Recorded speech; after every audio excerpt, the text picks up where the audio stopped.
সময়টা এত খারাপ যাচ্ছে, তোমরা অনেকেই জানো বাবার শরীর ভীষণ খারাপ। বাবা গান্ধিতে ভর্তি ছিল 8 দিন মতো। তারপর বাড়ি আসার জন্য মোট কথা পুরো পাগল হয়ে গেছে, ভাইয়ের ছেলেকে দেখবে, বাড়ি চলো, বাড়ি গেলে আমি ঠিক হয়ে যাব। তারপর বাধ্য হয়ে বাড়িতে নিয়ে এসছে 1 দিনের জন্য।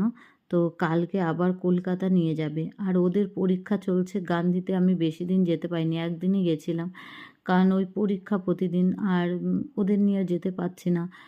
আর কি করব বলো, আর আজকে পরীক্ষা দিয়ে ওরা এলো, তাই আমি বললাম চল দাদুর সাথে একটু দেখা করিয়ে নিয়ে আসি, কারণ কলকাতা চলে গেলে আবার এদের নিয়ে কলকাতা যাওয়াটাও অসম্ভব হয়ে যাবে। তারপর এখানে একটু মন্দিরে পুজো করে নিচ্ছি, একটু পুজোর প্রসাদ আর ঠাকুরের চরণের ফুলটা নিয়ে যাব বাবার সাথে দেখা করতে। আর কি বলবো বলো, সময়টা খারাপ থাকলে না, বাড়িতে অসুস্থ থাকে যদি মা বাবা বা কেউই অসুস্থ থাকে, ভিডিও করতে ইচ্ছে হয়, কিন্তু